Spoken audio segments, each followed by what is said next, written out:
Hi, this is Lucas Crawford. I'm a poet. If you care about that, you can find my books online. I'm going to read one long poem for you today called Meditations in an Emergency by Frank O'Hara. But a couple things by way of introduction, I guess. Why this poem and why now? The greater extent to which you know me, the less explanation you would need. If you've ever been on a date with me, or several, you'll hear this poem and be like, yes, I think, but feel how you will. If you don't know me, and that would be most of you, I'm guessing, this is why this poem. Gosh, we're living in a whole bunch of emergencies right now, and that's probably very obvious to all of you. Between a global pandemic and the pandemics or epidemics we've always been living with surrounding racism and police brutality and extrajudicial murder, living with a lot of emergencies right now. Something that I really like about Frank O'Hara's poetry, though, is that he really writes about like the immediacy of his life. If he's gone to an art gallery that day, he's writing about the art he saw that day. If he had a Coke with a friend, Coke Zero, then that's what he's writing about. So this poem, as you hear it, you may be like, where's the emergency? Where's the pandemic? Where's the, Because it's largely about love and desire and the daily life of this one queer person in a city. And I love the idea that love and fucking and desire are also emergencies. Not in the sense of panic, get away, don't call the cops, but in the sense of that they are things that emerge urgently, inconveniently, always out of time, or out of rhythm, or out of place, out of space. And so, yeah, I just love his implication that these seemingly smaller or personal emergencies don't stop in the context of emergencies, communal, national, global.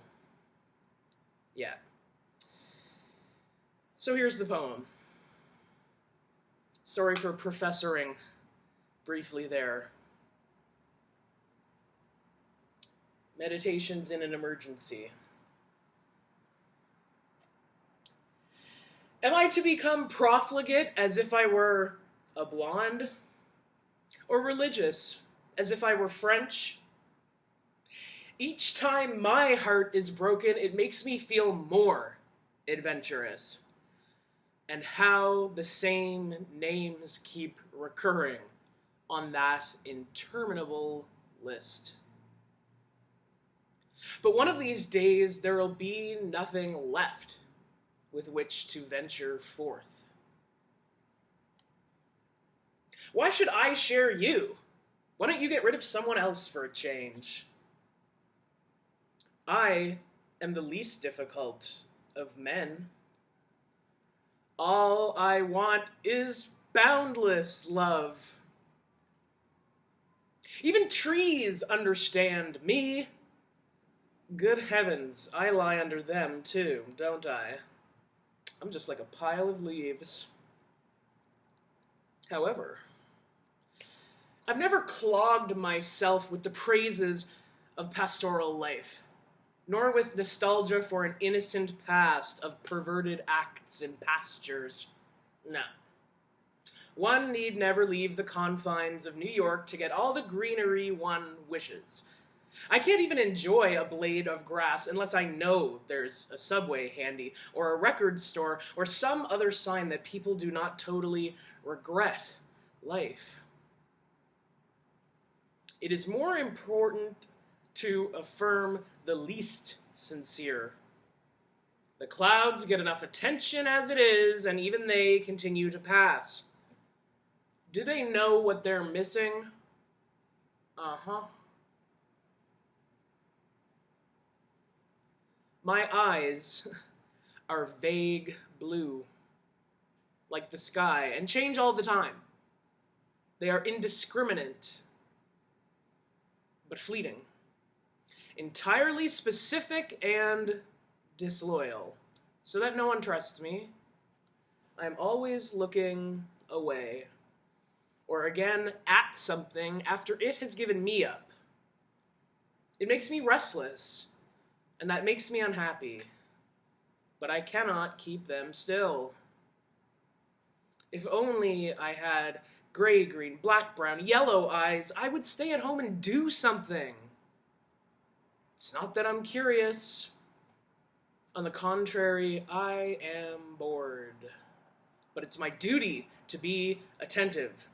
I am needed by things, as the sky must be above the earth. And lately, so great has their anxiety become, I can spare myself little sleep. Now there is only one man I love to kiss when he is unshaven. Heterosexuality! You are inexorably approaching. How do I discourage her? How am I to become a legend, my dear? I've tried love, but that hides you in the bosom of another. And I am always springing forth from it like the lotus, the ecstasy of always bursting forth. But one must not be distracted by it. Or like a hyacinth to keep the filth of life away. Yes, there, even in the heart where the filth is pumped in, and courses, and slanders, and pollutes, and determines. I will my will, though I may become famous for a mysterious vacancy in that department, that greenhouse. Destroy yourself if you don't know. It's easy to be beautiful. It is difficult to appear so. I admire you, beloveds, for the trap you've set. It's like a final chapter no one reads because the plot is over.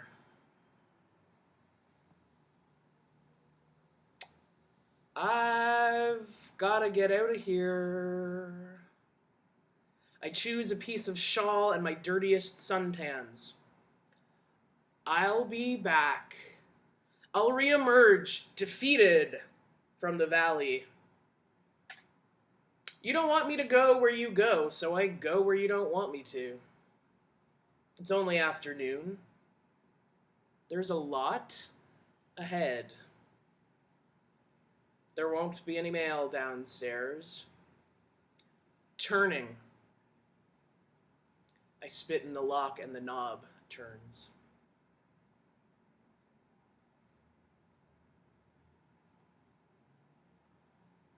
Good luck out there, everybody. Take care.